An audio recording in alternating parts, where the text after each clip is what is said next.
Ang kwentong ito ay patungkol sa hiniral na mga engkanto. Sa kagustuhang makatakas ay napunta si General Udin sa mundo ng mga tao. Nabitag siya ng kalaban. Napagtanto niyang isa sa kanya mga tauhan ay traidor. Kung kaya't unti-unting naubos ang kanyang kasamahan.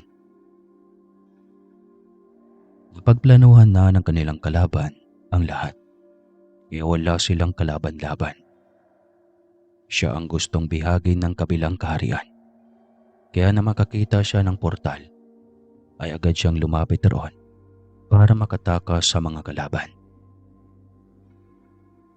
Nangihina na rin siya at gusto nang bumigay ang kanyang katawan. Nakarating siya sa mundo ng mga tao at hindi na niya namalayan ang sumunod na pangyayari. Nagising na lamang siya sa maliit na silid na ang sahig ay yari sa kawayan. Mabuti naman at gising ka na, kamahalan. Bungad sa kanya ng isang dalagang sa tansya niya ay nasa 20 pa lamang ang edad. Nasaan ako? Tanging tanong niya. Nasa kubo ko po. Nakita kita kanina na walang malay sa ilalim ng punong kamyas doon sa aming bakuran. Hindi ko nga rin alam kung saan ka galing. Bigla ka na lang naroon eh. At saka, naku po, kamahalan. Ang bigat-bigat mo po.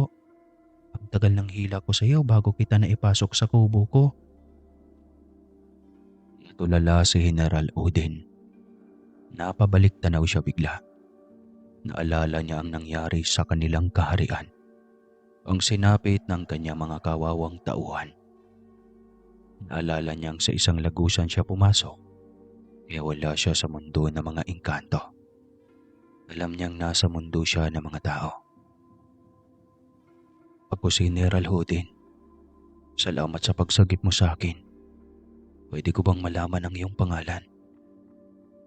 General ka po. Mukha kang hari ng Pransya. Ako po pala si Freya. Akala ko po talaga isa kang hari. Saan ka po galing? Paano ka nakarating dito? Sunod-sunod na tanong ng dalaga.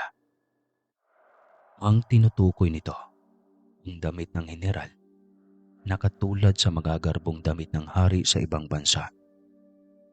Magaya ang suot nito sa mga iyon. Lalo na ang hubog ng katawan ng binatang general. Ang kutis at ang tangkad nito ay tila isang banyaga. Tila isang lahi ng Kastila, lalo na ang kutis ng balat at kulay ng mga mata. Ang tahimik mo naman. Una ng dalaga, kaya napatingin si General dito. Sensya na, pero baka pwedeng dumito na muna ako sa inyo kung ayos lang sa'yo. Tanong ng General sa dalaga. Oo naman po, General Odin. Kaso ay mag-asa lang ako dito sa aking kubo. Wala kang pamilya? Wala po. 5 taon nang namatay ang aking inay. At si tatay naman, simula pagkabata hindi ko talaga nakilala dahil buntis pa lang ang nanay nang iniwan niya. Nahabag ang kalooban ng binatang general sa kawawang sitwasyon ng dalaga. Sa hirap ng kalagayan nito, ay buti na lang walang masamang nilalang o kapwa-tao nito ang nagka-interes namang abuso. Kawawa ka naman pala, sambit ni General Hodin. Hindi naman po, General Odin. Sanay na po ako sa hirap. Kaya noong mag-isa na lang ako, ay walang bagay o sitwasyon ang hindi ko kinaya. Ganito lang yata talaga ang aking kapalaran. Napangiti ang general sa kakaibang tatag ng dalaga. Halatang pinalaki ito na palaban sa buhay.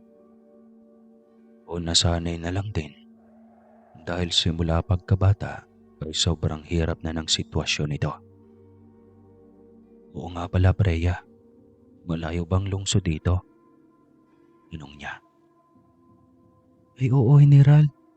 Nasa 5 oras pang biyahe bago marating ang lungsod. Bakit po? Tagalungsod kayo?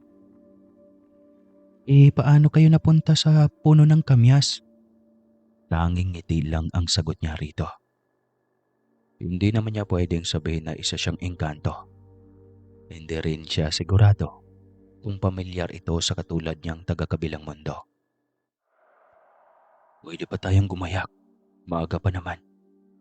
Sumama ka na sa akin sa lungsod. Ang tanging sagot niya dito. Oo, ayos lang ba sa'yo na isama ako?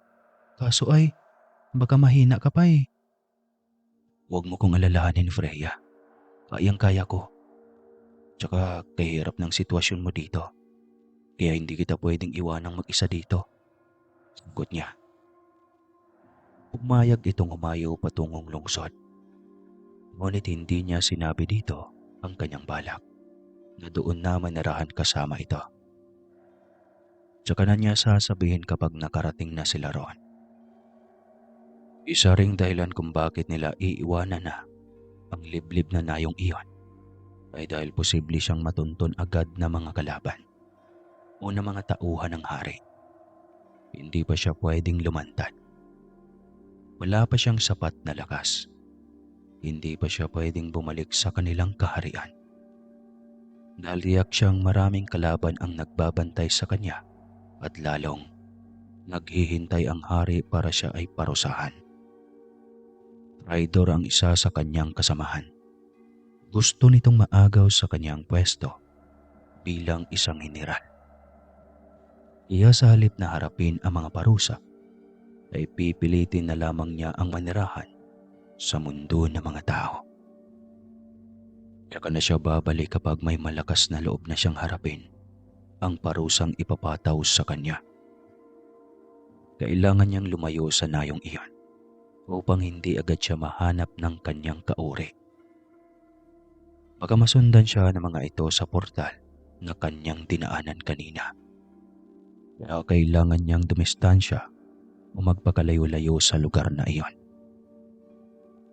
Gamit ang kanyang kapangyarihan, ay pwede siyang gumawa ng pera para pambayad at pambili ng kanilang pangangailangan.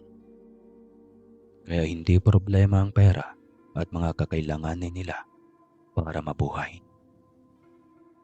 Pagkarating sa lungsod, ay doon lang niya sinabi sa dalaga ang kanyang balak. Nagulat pa ito, ngunit pinaliwanag niya ang kanyang rason kung bakit kailangan nilang lumayo roon. Hindi na rin pumalag pa ang dalaga. Wala na rin naman siyang dapat pang alalahanin doon. Hindi rin alam ni Freya kung bakit siya sunod-sunuran sa binata. Gayong pwede naman siyang bumalik doon at iwanan na lang sa lungsod ang binata. Alam ni Freya sa sarili na may lihim siyang paghanga sa estrangherong binata. Unang kita pa lang niya rito, kaya abot langit ang kiliti niya nang maramdaman ang pag-aalala ng binata para sa kanya. Isang simpleng bahay paupahan lang ang kinuha ni Odin. Buong bahay na iyon na may 2 kwarto at maliit na banyo at sofa. Hindi siya sanay sa mundo ng mga tao, lalo na sa ganon kasikip na lugar. Subalit kailangan niyang sanayin ang sarili dahil ayaw niyang mahalata ng dalaga na iba ang mundo niya. Ayaw niyang matakot ang dalaga sa kanya. Amoy pa lang ng paligid ay malayong malayo sa kanilang mundo. Naisipan ni Odin na magnegosyo katulong sa Freya. Nagustuhan din ng dalaga ang kanyang plano. Kaya naghanap agad sila ng pwesto sa palengke. Gulayan ang pwesto na kanilang nakuha, kung kaya't iyon na rin ang negosyo na sinuong nilang dalawa. Agad nilang sinimulan iyon kinabukasan. Minsan ay nagtataka si Freya sa bilis ng kilos na mayroon si Odin. Napakabilis nitong matapos ang gawain. Samantalang sa kanya ay halos hindi pa nangangalahati. Hanggang sa hindi niya matiis kung kaya't napunanan niya ito. Tao ka ba talaga, General Odin? Biglang tanong niya rito na ikinagulat ng kaharap. Bakit ganyan ang tanong mo? Kanina ko pa kasi napapansin. Bilis mo namang natapos ang mga ginagawa mo. Samantalang yung akin hindi pa nga nangangalahati. Ano, kinamuhitan mo ng mahika? Diretsong tanong niya na ikinagulat ng binata. Ngunit agad itong nakabawi. Abay, hindi. Ibig kong sabihin ay, ano ba yung klase ng tanong mo? Siyempre tao lang ako.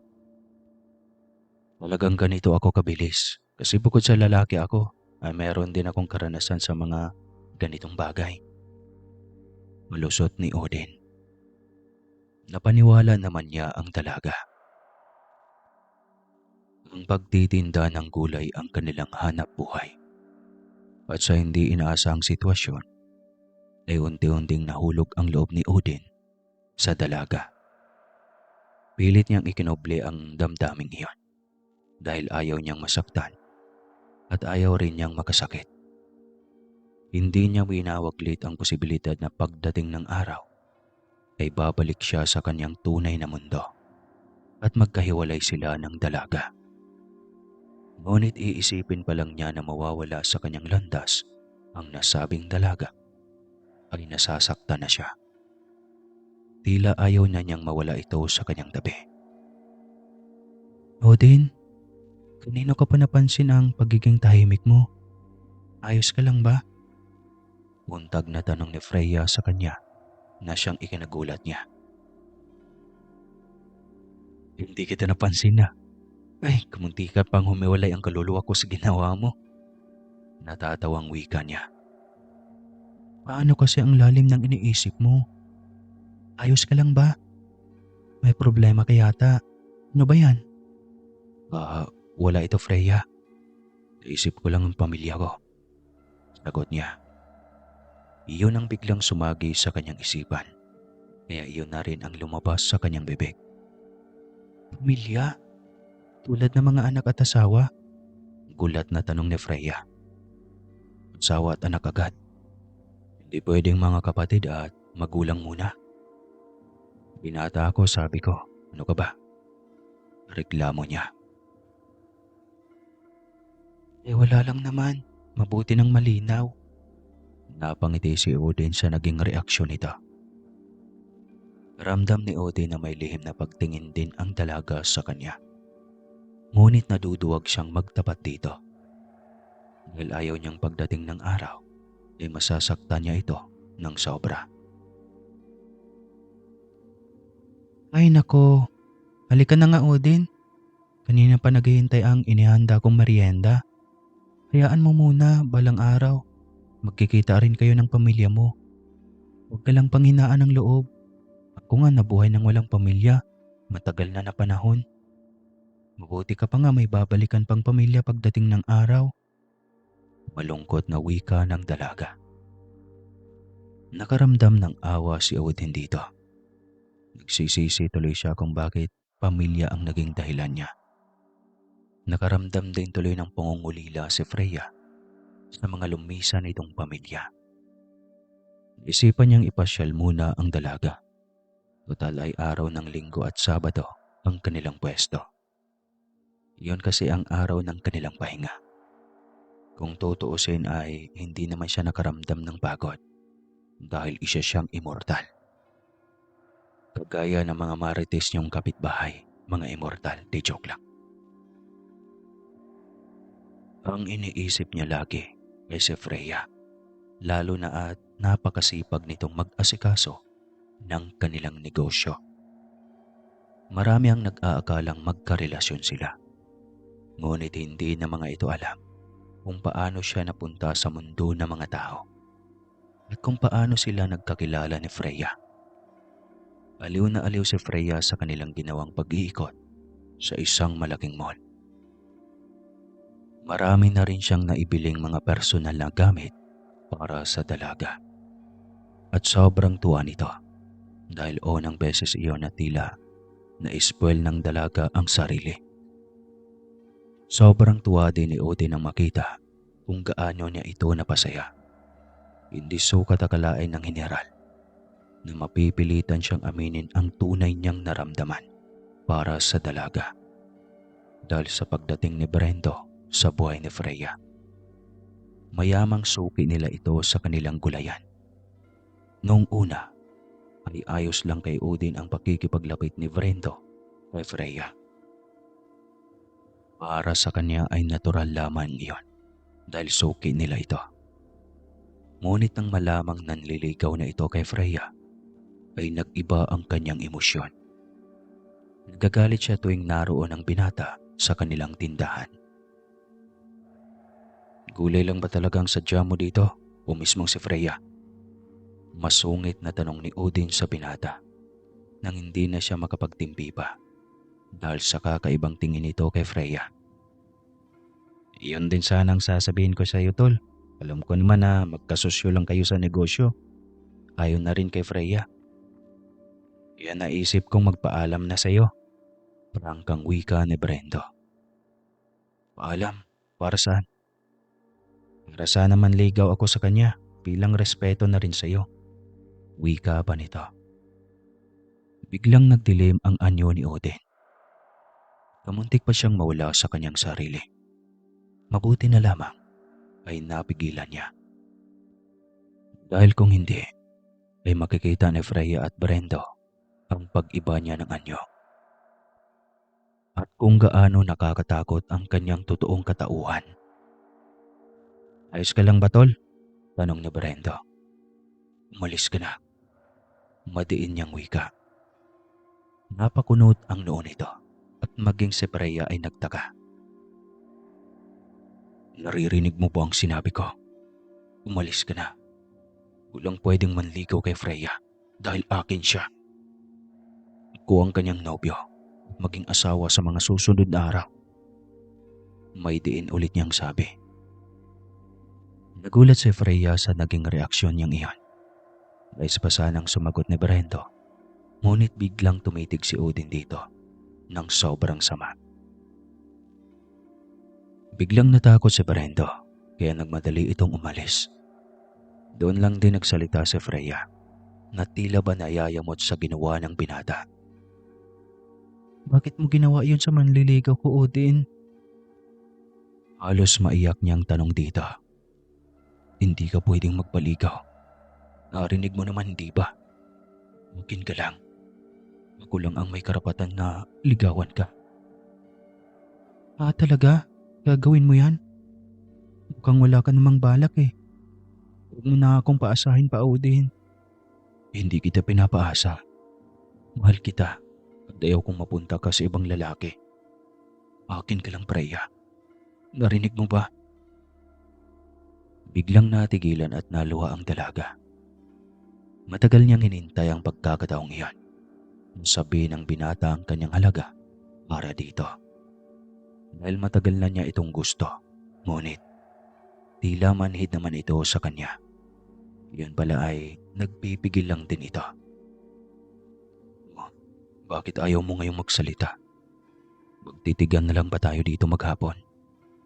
Bukaw ng binata kay Freya. Tsaka lang napayakap ang dalaga sa binatang heneral. Hindi na napigil ng dalaga ang maiyak dahil sa tuwa. Niyakap naman ni Odin na mahigpit ang dalaga at inalo upang tumahan. Ang saya ako sobra. Ang buong akala ko ay ganito na lang tayo hanggang sa maisipan mong umuwi na sa inyo.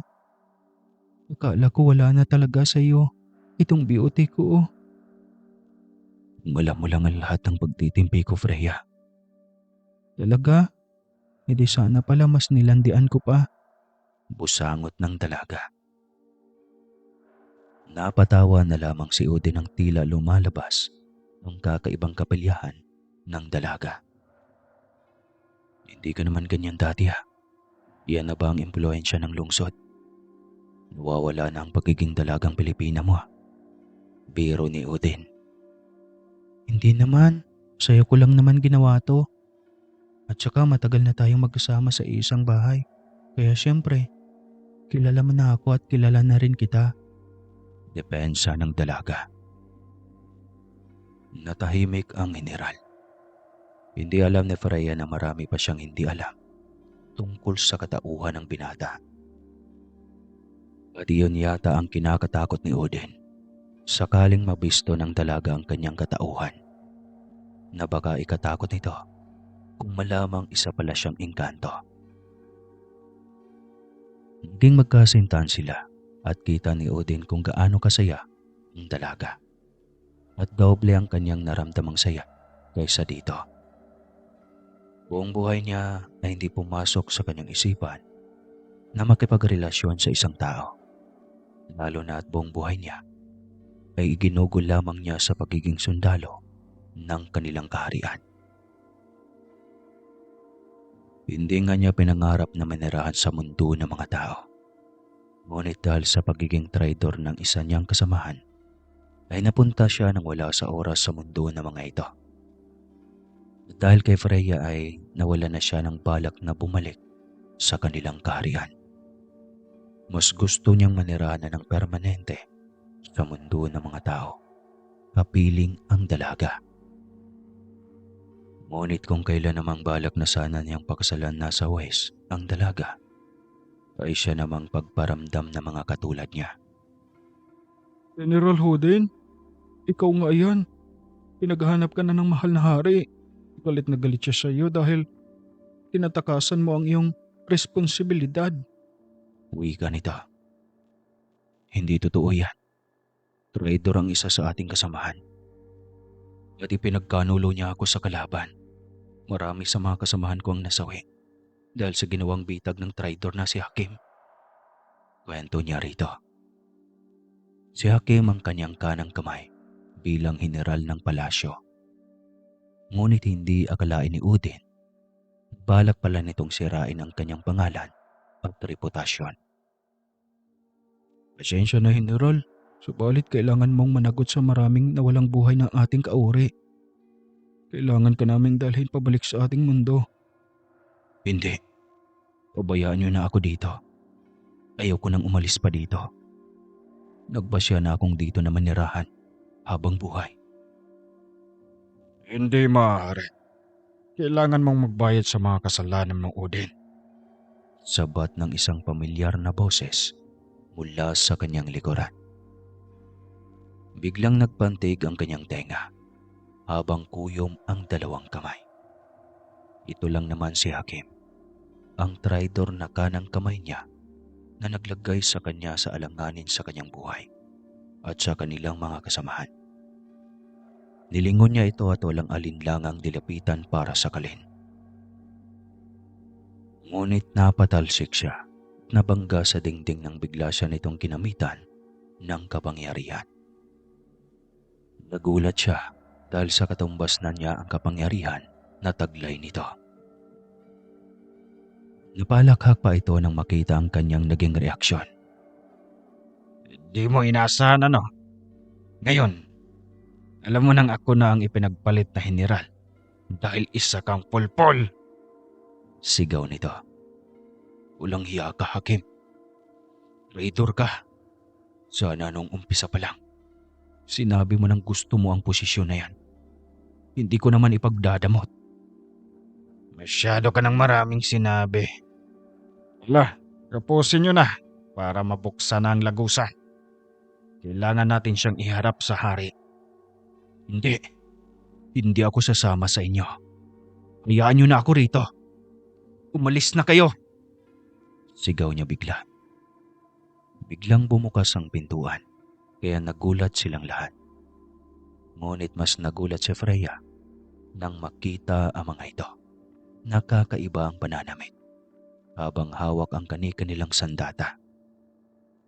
Odin, sino sila? Anong ginagawa nila sa'yo? Tanong ni Freya nang makita ang kanyang mga kauri. Nakakaiba ang suot na damit. Kaya pala ayaw mo nang umalis sa mundo ng mga tao. Dahil sa babaeng ito. Nagpapatawa ka ba, General? Tao siya. Inkanto ka. Paano mangyari na pwedeng maging kayo habang buhay? Mamamatay siya sa paglipas ng mga taon, samantalang ikaw, ihuhulog sa lilim na ubod ng dilim at mananatili roon ng ilang daang taon. Litanya ni Hakim. Nung pinagsasabi mo, hindi kita maintindihan.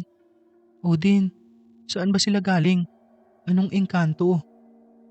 Naguguluhan na si Freya habang paikot-ikot ang tingin sa lahat ng naroon. Umalis na kayo. Huwag niyo na akong guluhin dito. Asik niya. Ngunit hindi nagpatinag si Hakim. Ginamitan pa din siya nito ng kapangyarihan, kaya napilitan din siyang gantihan ito. Magtago ka, Freya. Kumuha ka ng asin para walang makalapit sa iyo isa man sa kanila. Utos ni General Odin. Naguguluhan man ay taranta pa ring sinunod ng dalaga ang nobyo. Nakipag-away si Odin gamit ang kanyang kapangyarihan. Ngunit dahil sa kapantay na niya ang kapangyarihan ni Hakim, ay nahihirapan siyang gapiin ito. Hanggang sa tuluyan na nga siyang nagapos na mga sundalong kasama ni Hakim. Kitang-kita ni Freya kung paano nahirapan at nasaktan ang nobyo dahil pinagtulungan ng mga kalaban. Ngunit kahit magsisigaw pa siya ng gusto ay wala siyang magawa. Nagulat pa siya ng halos sabay-sabay na nawala ang mga ito sa kanyang harapan kasama ang nobyo. Paikot-ikot pa siyang hinanap at nagsisisigaw. Tawag ang pangalan ng nobyo. Ngunit wala na. Walang bakas ng nobyo at ang ibang mga mahiwagang nilalang sa paligid. Napaiyak na lamang siya habang nakasalampak sa sahig. Naanimoy nawalan ng lakas ang mga tuhod at balanse ang katawan. Pinilit niyang binabalanse sa kanyang utak ang lahat. Hindi niya maintindihan ang bilis ng pangyayari. Hindi siya makapaniwala na hindi tao si Odin. Halos tulala na lamang siya buong maghapon. Umalis lang siya saglit para bumili ng maiulam nila. Pagkabalik niya ay ganong mga nilalang ang bumungad sa kanya. At ang masakla pa, hindi niya inasahan na ang nobyo pala niya ay kauri ng mga engkanto. Samantalang sa mundo nila Odin ay galit na galit ang hari habang binibigyan ng parusa si Odin dahil sa kapabayaan na sanhi ng pagkasawi ng kanila mga kasamahan. Kahit anong gawing paliwanag ni Odin ay hindi na siya pinapakinggan ng hari. Halos maubos na ang kanyang lakas at walang awa ang hari sa pagpaparusa sa kanya. Nang magsawa na ito ay nagpasya na itong ihulog siya sa isang lilim ng dilim na walang hanggan ang lalim. Habang buhay siyang ikukulong doon at walang kasiguraduhan kung makakalabas pa siya. Kadepende pa rin sa desisyon ng hari. Magsisisi ka pagdating ng araw, mahal na hari. Mali ka nang ikinulong. Tapos ang traitor ay hinayaan mo lang manatili sa iyong gilid. Pagdating ng araw, mapagtanto mong mawawasak na ang kaharian at magtatagumpay sa kanilang balak ang kalaban. Pagsisihan mong nagtiwala ka sa mapanlin lang na hakim na iyan. Galit na litanya niya. Ngunit patuloy lang siyang hinihila palayo ng mga kawal. Hindi pa siya nakalabas ng pinto nang makasalubong nila si Prinsesa Alona, ang anak ng hari. Ma, itigil niyo yan. Pakawalan niyo si General Odin. Utos nito sa mga kawal. Huwag kang mangialam, Prinsesa Alona. Galit na wika ng hari. Kailangan ko makialam, Ama, dahil mali ang ginagawa niyo. Sa tagal nang nagsilbi sa atin si General, ibinuwis ang buhay niya para sa lahat. Alalahanin mo kung ilang beses kanyang iniligtas, maging ang buhay ko noong bata pa lang. Hindi mo ba naisip na mali ka ng hinala at kailangan ba ng malalimang pag-iimbestiga? Litanya ng prinsesa. Prinsesa Alona, noon yon. Traitor si General Hoden, kaya kailangan niyang maparusahan. Sabat ni Hakim, na galit dahil mukhang hindi nito maisagawa ng matagumpay ang planong pag-angkin ng buong kaharian. Maging si Prinsesa Aluna ay plano nitong kunin sa dahas at gawing reyna niya. Hangad nitong maging kapalit ng hari at konting pagpapaikot na lang sana ay kaya na nitong manipulahin ang lahat. Ngunit dahil sa prinsesa ay mukhang hindi na nito magawa ng matagumpay ang masamang plano. Gusto na nitong magwala, ngunit pinigil nito ang sarili. Salamat ka at nariyan si Prinsesa Aluna. Dahil kung wala, hindi mo na sana makikita pang liwanag kahit kailan. Wika ng hari, sabay utos sa mga kawal na pakawalan na siya. Ganun lang kadali yun, mahal na hari. Galit na reklamo ni Hakim. Masama ang titig ni Prinsesa Aluna dito. Noon pa lang ay mabigat na talaga ang loob nito sa bagong itinalagang general. Inutusan ng prinsesa ang ilang kawal na dalhin si Odin sa dating silid nito dahil nais gamutin ng prinsesa ang natamong sugat ng dating general. Hinayaan na rin ito ng hari bilang pagtanaw sa maraming utang na loob na meron sila sa dating general. Pupuyo sa galit si General Hakim dahil sa sablay na plano. Habang ginagamot na prinsesa ang mga sugat ni Odin, ay panay ang lingon nito sa pintuan. Napansin ito ni Odin kaya tinanong nito ang prinsesa. Ayos ka lang ba, mahal na prinsesa? Hindi ako maayos, General Odin. Hindi tayo maayos lahat hanggat nandito ang hakim na iyan. Anong alam mo sa hakim na iyan? Lihim ko siyang pinaimbestigahan, General Odin. Napagtanto kong kapatid siya ng hari sa kabilang kaharian. Kaya siya nagkunwaring sundalo sa mahabang panahon ay upang mapalapit kay ama. At nagtagumpay ito ng ginawa mong pagkatiwalaan at ginawang kanang kamay. Kaya sumablay ang nangyaring huling laban mo dahil sa kagagawan niya. Lahat ng mga plano niyo para mataob ang kalaban ay nakakonekta sa kalaban. Mahabang litanya ng prinsesa. Lumo si Odin sa narinig. Nagsisisi siya kung bakit niya ito pinagkatiwalaan. Ito talagang naglagay sa kapahamakan nilang lahat. Pero hindi pa huli ang lahat. Dahil marami pa siyang pwedeng gawin para mapatunayan sa lahat na hindi siya nagkulang bilang general kung walang traidor na nagmanipula sa nakaraang laban. Salamat sa suporta, Prinsesa Aluna. Kung hindi sa tiwala mo sa akin ay malamang hindi ko mapatunayan ang aking sarili dahil sarado na ang utak ng mahal na hari. Wika niya sa prinsesa. Ngumiti lamang ito at nangakong makipagtulungan upang mapatunayan sa hari na mali ito sa pagbibigay ng tiwala kay Hakim. Lingid sa kanilang kaalaman ay lihim ring sinusundan ng mahal na hari si Hakim upang malaman kung ano nga ba ang totoong katauhan nito. Halos hindi na ito nilubayan ng hari hanggang sa nakakuha ito ng pagkakataong tumakas. Inakala nitong walang may nakatingin dito. Ang hindi alam ni Hakim ay kanina pa lihim na nakamasid at nakasunod ang hari. Napansin ni Odin na wala ang hari at wala rin si Hakim. Kaya kinutuban ito ng masama. Agad nitong pinuntahan si Prinsesa Aluna upang ipabatid na nawawala ang hari at wala rin si Hakim. Agad kumilos ang dalawa para hanapin ang hari at ang bagong general. May ideya ka ba kung saan natin pwedeng matagpuan si Hakim at si ama? Tanong ni Prinsesa Aluna. Sa kabilang kaharian. Doon natin unang hanapin. Dahil tiyak, doon natin sila mahanap. Walang pag-alin lang ang sagot ng General Odin. Gamit ang kaisipan, ay nilakbay nila ang nasabing kaharian. At wala pang ilang minuto ay narating na nila ito.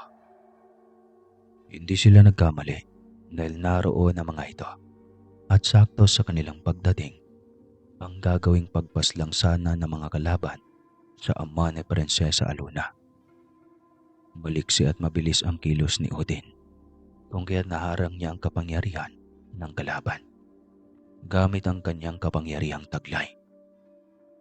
Nagulat pa ang mga ito dahil sa hindi inaasang pagdating nila ng prinsesa. Lumiwanag naman ang mukha ng hari dahil alam nito na kayang-kaya nilang gapain ang kalaban gamit ang pinagsamang kapangyarihan nilang tatlo. Salamat at naabutan niyo pa ako, saad ng hari. Ama, bakit mo naman ipinahamak ang iyong sarili?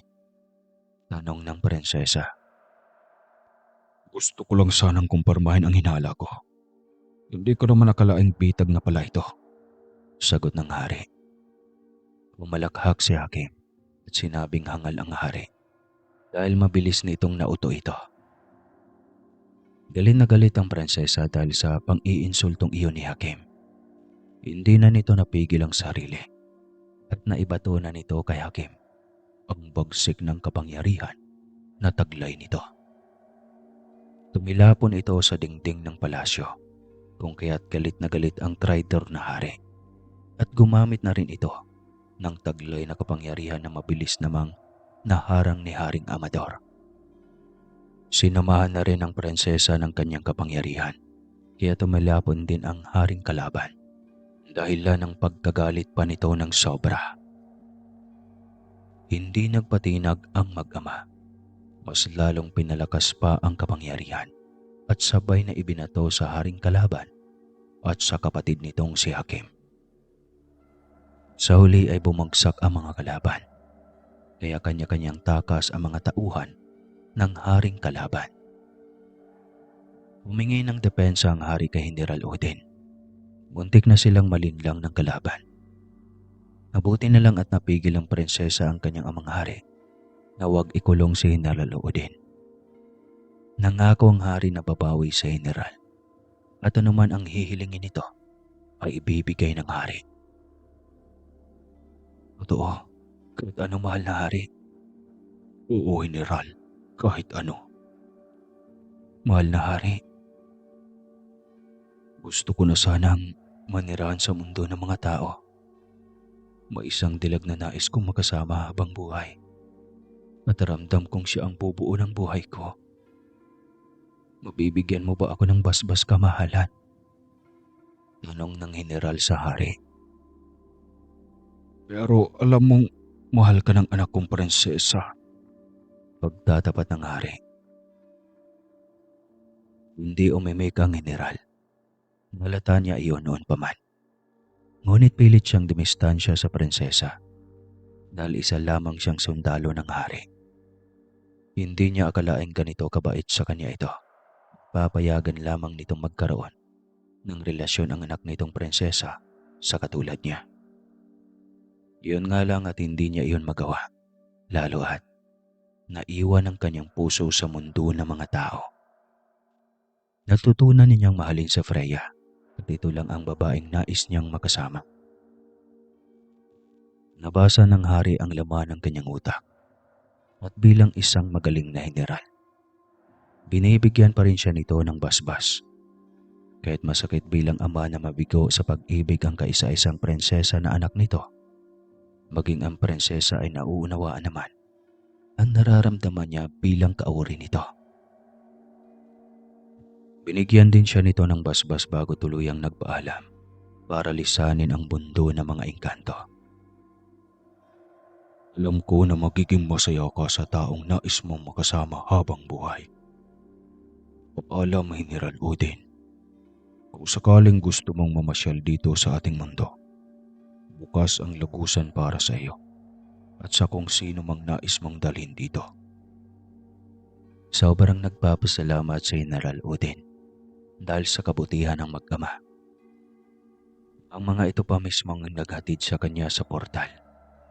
Sabik na siyang makabalik sa mundo ng mga tao at makita ang babaeng nais makasama habang buhay.